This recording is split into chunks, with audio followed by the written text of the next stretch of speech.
আমৃত ভালোবাসি তোকে লিখেছেন সালমা চৌধুরী। পর্ব ৫। আবিরের মায়ের উদ্দেশ্যে ঠাট্টার স্বরে বলে উঠল, এর উল্টোটাও তো হতে পারে, যেমন তোমার বৌমা তোমার কোলে ঘুমিয়ে গেল আর তুমি তাকে ঘুম পাড়াতে পাড়াতে আমার জন্য অপেক্ষা করলে। ছেলের এমন ঠাট্টায় ভ্যাবাচ্যাকা খেলেন মালিহা খান। আবির পুনরায় শান্ত অথচ কড়া বলে উঠল, কাল থেকে তোমায় যেন বসে থাকতে না দেখি। আমার কিছু লাগলে চেয়ে নেব, আর খাবার টেবিলে রেখে দিও, আমি খেয়ে নেব। এই কথার কোনো উত্তর না দিয়ে মালিহা খান স্বাভাবিক কণ্ঠে বললেন, তানভীর, মেঘ এখনো খায়নি, একটু ডেকে আনবি? এখন খাবে নাকি? তানভীর ঠিক আছে বলে উপরে গেল। আবিরও নিজের রুমে গেল। ৫ মিনিটে ড্রেস পাল্টে ফ্রেশ হয়ে নিচে নেমেছে। এতক্ষণে মেঘ খাবার টেবিলে চলে এসেছে। ভেবেছিল ভাই ফ্রেশ হয়ে নামার আগেই তাড়াতাড়ি খেয়ে পালাবে। খাওয়ার অর্ধেক হতেই তার দৃষ্টি নিবদ্ধ হয় সিঁড়ির পানে। কালো টি শার্ট আর ট্রাউজার পরে হাতে মোবাইল নিয়ে আপন মনে নামছে আবির। মেঘ সরু চোখে নিরীক্ষণ করছে আবিরকে। মানুষটাকে দেখে হৃৎস্পন্দন বাড়তে লাগে মেঘের। এখন সে স্পষ্ট অনুভব করছে তার বুকের ভেতরে কিছু একটা হচ্ছে, কিন্তু বোধগম্য হলো না কি হচ্ছে। নিজের অজান্তেই বুকের বাঁ পাশে হাত রাখল মেঘ। অনুভব করল কিছু একটা অনবরত নৃত্য করছে বুকের ভেতর। আবিরের চেয়ার টেনে বসার শব্দে ঘোর কাটল মেঘের। সবেগে হাত নামিয়ে আনল বুকের থেকে। আবির মেঘের ঠিক বিপরীত চেয়ারটায় বসেছে। মেঘের ছোট বুকটা অনবরত কেঁপেই যাচ্ছে। চোখ তুলে তাকাতে পারছে না মেয়েটা। শরীর কাঁপাকাঁপি আর হৃৎস্পন্দনের লাফালাফিতে সে বিধ্বস্ত। দিশেহারা অবস্থা অষ্টদশীর। ইচ্ছে করছে ছুটে পালিয়ে যেতে আবিরের সামনে থেকে, কিন্তু পারছে না। মনে হচ্ছে পায়ের শিকল দিয়ে বাঁধা। মালিহা খান হঠাৎ মেঘের হাতে হালকা ধাক্কা দিলেন। কিরে, কি হলো তোর? দ্বিতীয় বারবার ঘোর কাটালো মেঘের। তৎক্ষণাৎ স্বাভাবিক হওয়ার চেষ্টা করল। কাঁপা কাঁপা গলায় বলে উঠল, কিছু না। এই বলে পুনরায় খাবার চেষ্টা করল, কিন্তু এবার আর গলা দিয়ে খাবার নামছে না মেঘের।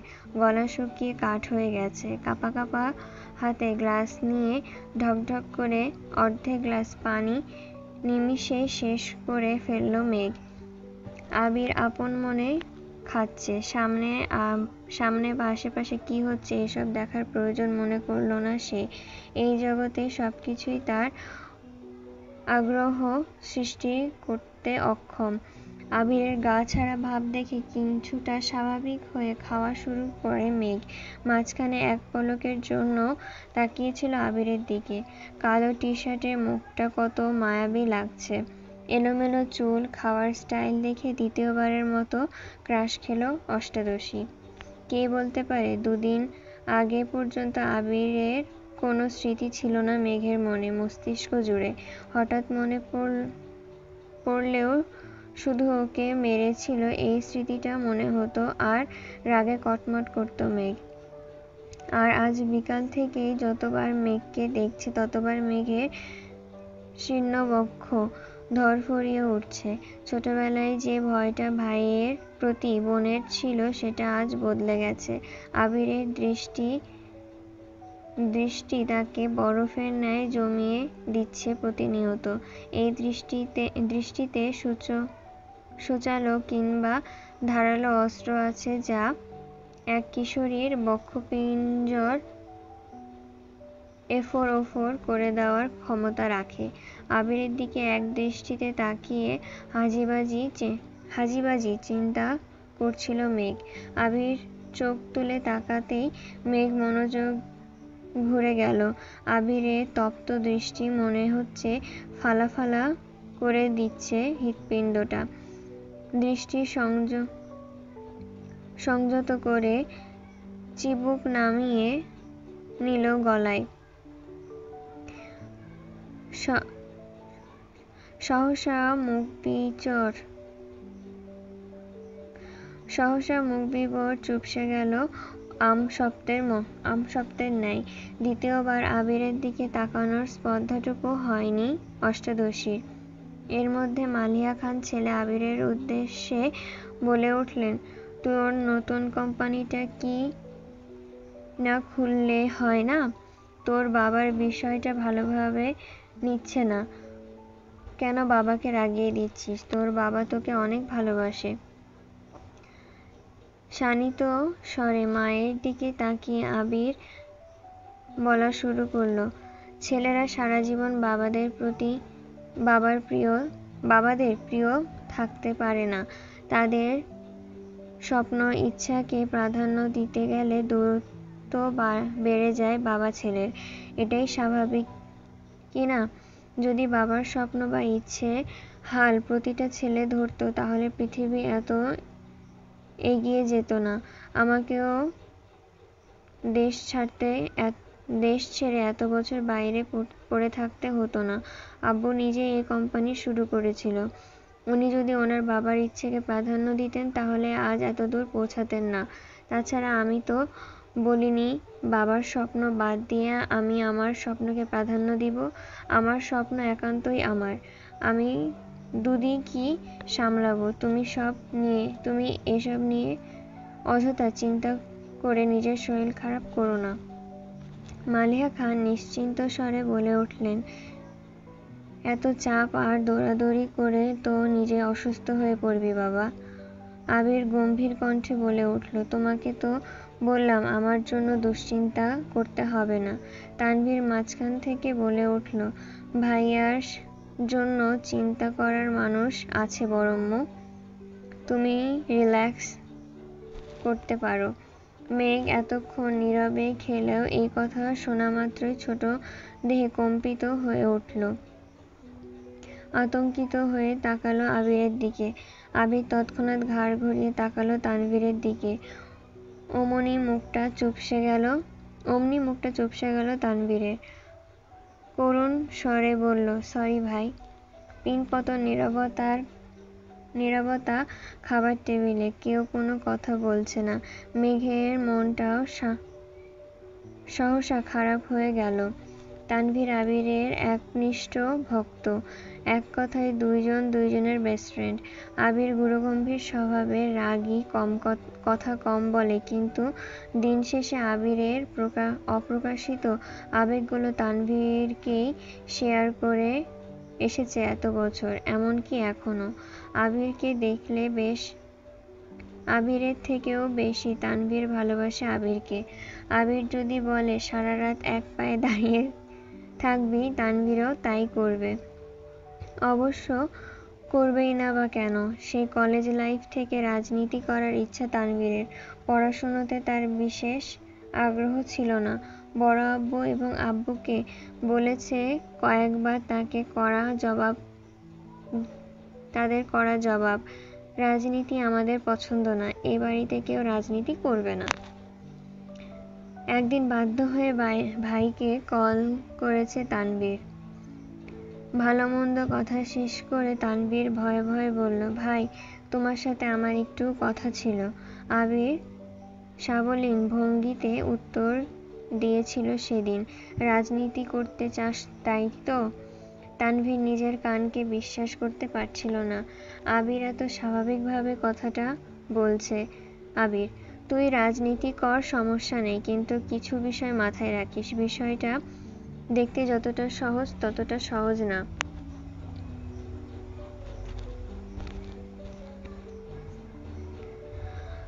একনিষ্ঠ এবং সৎ থাকতে হবে তোকে।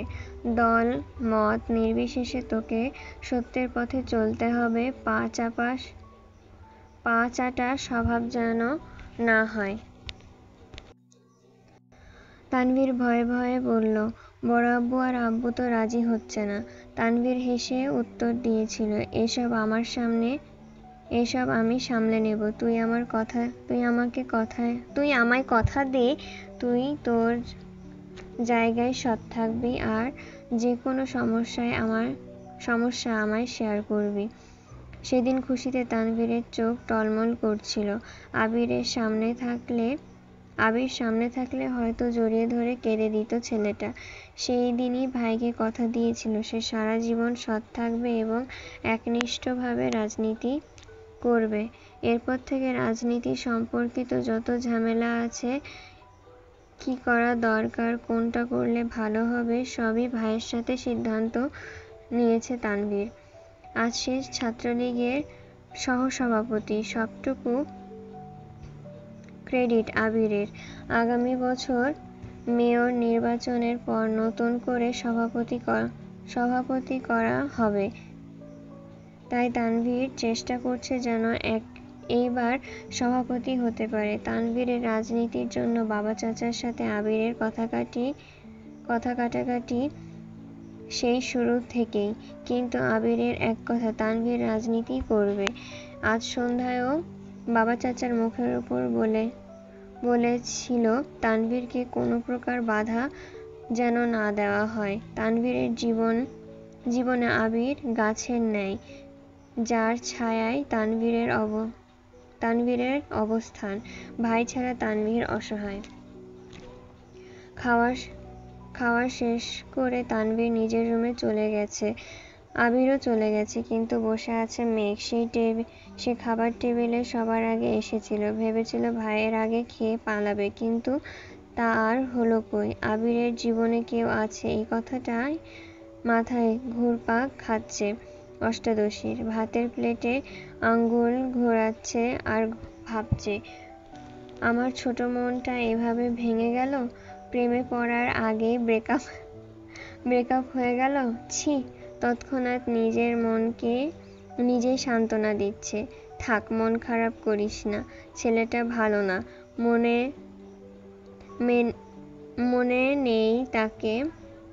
মনে নেই তোকে ছোটবেলায় মেরেছিল আস্ত হিটলার। তোর জীবনে রাজপুত্র আসবে, যার জীবনে রাজ করবি শুধু তুই। মালেহা খান মেঘের হাতে পুনরায় ধাক্কা দিয়ে বলল, থাক, তোর আর খেতে হবে না। এতে হুঁশ ফিরে মেঘের। মেঘ কিছু বলার আগে খাবার প্লেট সামনে থেকে নিয়ে যান উনি। বড় আম্মু এসব কর্মকাণ্ডে আহাম্মক বনে যায় মেঘ। মালেহা খান বলে উঠলেন, এভাবে 14 ঘন্টা ভাত নিয়ে বসে থাকলে বিষ হয়ে যাবে খাবার। মেঘেরও খাবার খাওয়ার তেমন ইচ্ছে নেই আর। সে তো নিজেকে সান্ত্বনা দিতে ব্যস্ত। হাতটা ধুয়ে রুমের দিকে যাচ্ছে। মালেহা খান মেঘকে ডেকে আবার বললেন, তোর কি পেট ভরেছে নাকি নতুন করে খাবার দিব তোকে? আর খাবো না, এইটুকু বলে রুমে চলে আসে মেঘ। পড়তেও ইচ্ছা করছে না মেয়েটার, চুপচাপ শুয়ে আছে। চোখ বন্ধ করতেই ভেসে উঠল আবিরের হাসি। বাইক এনে যখন হাসি মুখে বলেছিল, কথাগুলো কানে ভেসে আসছে। কি সুন্দর করে কথা বলে মানুষটা, তাকানোর ধরন,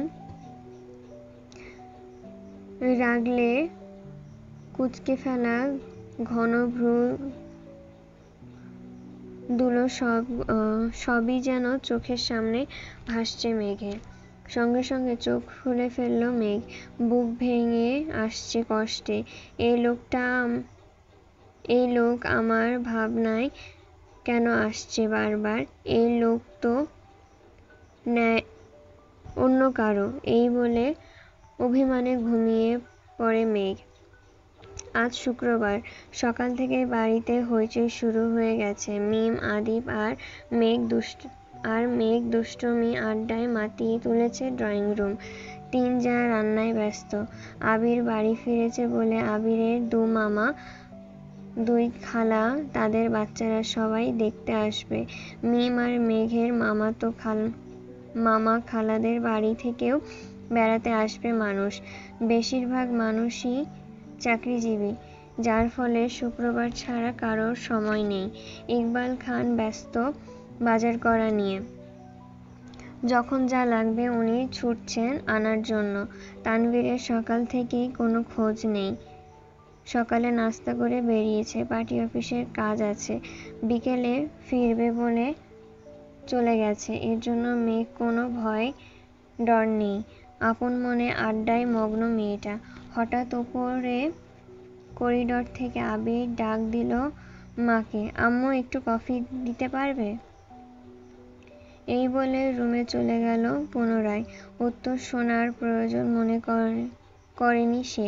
মালিয়া খান কফি করে মেঘকে ডাক দিল, কফিটা আবিরকে দিয়ে আয় তো মা। তৎক্ষণাৎ মেঘের মনে পড়ে গেল গতরাতের কথা। সহসা বলে উঠল, আমি কেন? মিম দিয়ে আসুক। মালিয়া খান কিছুটা বিরক্ত নিয়ে বলল, ওরা নিলে ফেলে দিবে, তখন আরেক মুশকিলে পড়ব। বাড়িতে একটু পর মেহমান আসবে, যা না মা। মেঘ আর কথা না বাড়িয়ে ধীর পায়ে হাঁটতে হাঁটতে আবিরের দরজা পর্যন্ত গেল। গলা শুকিয়ে যাচ্ছে মেঘের, বুকের ভেতর ধুকপুকটা বেড়ে যাচ্ছে, হাত পা কাঁপছে। আস্তে আস্তে দরজায় টোকা দিল মেঘ। দরজা খোলা আছে। কাঁপা কাঁপা হাতে দরজা ধাক্কা দিল মেঘ। আবির ল্যাপটপে কি যেন করছে, তাকিয়েও দেখল না কে এসেছে। এখানে রেখে যা। মেঘ হাঁটতে পারছে না, হাত আরো বেশি কাঁপছে এখন, পায়ে একটুও জোর পাচ্ছে না। ঠাই দাঁড়িয়ে আছে আগের জায়গায়। আবির ল্যাপটপ টেবিলে রেখে মেঘের মুখোমুখি এসে দাঁড়িয়েছে। হাত থেকে কফিটা নিয়ে ড্রেসিং টেবিলের সামনে রাখে। মেঘ সেই দিকে কোনো মনোযোগ নেই। তার মস্তিষ্কে প্রতিটা নিউরন ছুটছে এদিকে সেদিকে। বডি স্প্রের তীব্র ঘ্রাণে হুঁশে ফেরে মেঘ। তার থেকে 1 ফুটের দূরত্বে দাঁড়িয়ে আছে আবির। আচমকা এভাবে এসে দাঁড়ানোয় একটু ভ্যাবাচ্যাকা খেল মেয়েটা। মেঘ ইতস্তত ঘুরে গেল নিজের ওপর জোর খাটিয়ে, পা বাড়ায় দরজার দিকে।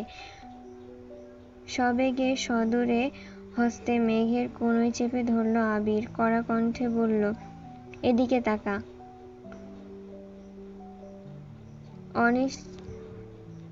অনিচ্ছা সত্ত্বেও ঘুরে দাঁড়ালো মেঘ। চিবুক নেমে গলায় আটকালো। সারা শরীর কাঁপছে। শীতল স্বরে হুমকিতে কানের লতি গরম হয়ে যাচ্ছে। সাথে আবিরের শরীরে আর বডি স্প্রের তীব্র গন্ধে নাকে লাগছে মেঘের। আবির পুরো কণ্ঠে বলল, কফিটা টেবিলে দিয়ে আসতে বলেছিলাম, কথা কানে যায় না? এতটুকু বলে মেঘ হেলে দুলে পড়ে যেতে নাই।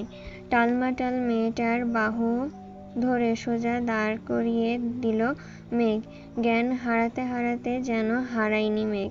আবিরের চাউনিতে তীক্ষ্ণতা গম্ভীর কণ্ঠে বলল, তুই কি পুষ্টিহীনতায় ভুগছিস?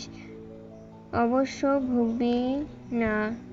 ভুগবি নাই বা কেন? খাবার প্লেটে আঙুল ঘোরালে কি আর শরীরে পুষ্টি হবে?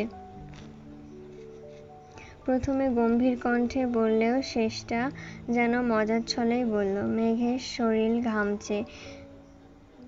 কে বোঝাবে এই লোকটাকে, যাকে দেখলে অষ্টাদশীর সব শক্তি নিমিষেই মিলিয়ে যায় কোথায় যেন, যার দৃষ্টি কেড়ে নেয় তার সমস্ত ধ্যান জ্ঞান মনোনিবেশ। আবির সাবলীল ভঙ্গিতে বলে উঠল, যেতে পারবি নাকি দিয়ে আসবো? নিজেকে সামলে মেঘ বলল, পারবো। তারপর গুটি গুটি পায়ে রুম থেকে বের হয়ে যায় মেঘ। আবির তাকিয়ে আছে অষ্টাদশীর হাঁটার পানে। মেঘ কোনো রকমে নিজের রুম পর্যন্ত এসে একদৌড়ে এসে খাটে শুয়ে পড়েছে। মন মস্তিষ্ক অস্বাভাবিকভাবে লাফালাফি করছে। কয়েক মুহূর্তের মধ্যেই নিজের অস্তিত্ব খুঁজে পেল না। সেন্স হারিয়ে পড়ে আছে বিছানায়।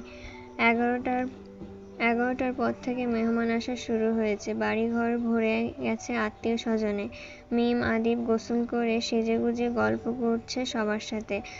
আবির একেবারে নামাজের সময় ঘর থেকে বের হয়েছে। টুপি পাঞ্জাবি পরা অন্যান্য দিনের থেকে অনেক সুন্দর লাগছে ছেলেকে। সবাইকে সালাম দিয়ে টুকটাক কথা বলে মামাদের সাথে বেরিয়ে যায় নামাজ পড়তে। মেঘের দেহ এখনো বিছানায় লেপ্টে আছে। বোনকে খুঁজতে মিম উপরে গিয়ে দেখে মেঘ ঘুমাচ্ছে। ডাকতে ডাকতে মেঘের ঘুম ভাঙে। মিম, আপু ও আপু, উঠো, এখন ঘুমাচ্ছ কেন? বাড়িতে মেহমান চলে এসেছে। আজান পড়ে গেছে অনেকক্ষণ আগেই। ওঠো, নামাজ পড়ে রেডি হও, আম্মু আমায় পাঠিয়েছে তোমায় ডাকতে। কিছুক্ষণ পর মেঘের জ্ঞান ফেরে। পাশের দেওয়ালে টাঙানো দেওয়াল ঘড়ির দিকে তাকায়। 1:15 বাজে। তৎক্ষণাৎ শুয়ে থেকে উঠে বসে। আবিরের কফি দিতে গিয়েছিল 8:30 থেকে 9টার মধ্যে। 4 ঘন্টার উপরে তার জ্ঞান নাই। 5 মিনিট বসে তারপর গোসলে চলে যায়। নামাজ পড়ে আবিরের দেওয়া একটা জামা পরে নিল মেঘ। বেগুনি রঙের গাউন, মোটামুটি গর্জিয়াস। চুলগুলো খোপা করে নিল। এত লম্বা চুল ছেড়ে রাখলে কিছুই করতে পারবে না সে। মুখে হালকা ফেস পাউডার দিল। গোলাপি রঙের লিপস্টিক দিল হালকা করে। রুম থেকে বের হলো প্রায় 3টার দিকে। মামা খালারা সবাই খেতে বসেছে। ছোটদের খাওয়া শেষ। রুম থেকে বের হয়ে করিডোরে দাঁড়িয়ে পরিস্থিতি বোঝার চেষ্টা করছে সে। বাড়িতে এত হইহুল্লোড়ের শব্দে মাথা ধরে গেছে মেঘের। নজর পড়ে সোফার দিকে। আবিরকে ঘেরাও করে বসে আছে সব মামাতো খালাতো ভাই বোনরা। তাদের মধ্যে একজনের দিকে নজর পড়ে, স্পেশাল একজন। মালা আপুর দিকে। মালা আপু অনার্স 3য় বর্ষে পড়ছে এখন। আবির ভাইয়ের মামাতো বোন। মালা আপু একটা বড় আপু আছে, উনি মাইশা। ওনার পড়াশোনা শেষ, জব করছেন এখন। 2 বোনই এসেছে, কিন্তু মালা আপুর দৃষ্টি কেমন জানি আবির ভাইয়ের দিকে এমন ভাবে তাকিয়ে আছে যেন চোখ দিয়েই গিলে খাবে আবির ভাইকে। বিষয়টা দেখে মেঘের মেজাজ গরম হয়ে গেছে। তৎক্ষণাৎ মনে পড়ে গেল রাতের কথা। তানভীর ভাইয়া যে বলেছিল আবির ভাইয়ের জীবনে কেউ আছে। মালা আপুই কি সেই কেউটা? ভাবতেই বুকের ভেতর ভরে ওঠে কষ্টে। আবিরের সমবয়সী একটা ভাইয়া আছে, নাম সাকিব। উনি আবির ভাইয়ার দ্বিতীয় বেস্ট ফ্রেন্ড বলা চলে। আবারও কয়েকটা ছোট ভাই আবির ভাইকে এটা সেটা অনেক কথাই জিজ্ঞাসা করছে। বিদেশে কেমন লাগে, পড়াশোনা কেমন, কিভাবে থাকতে হয়, এইসব। মেঘ ধীর স্থির পায়ে সিঁড়ি দিয়ে নামছে। আবির এক পলক তাকিয়ে সেই দিকে পুনরায় ভাইদের কথায় মনোযোগ দেয়।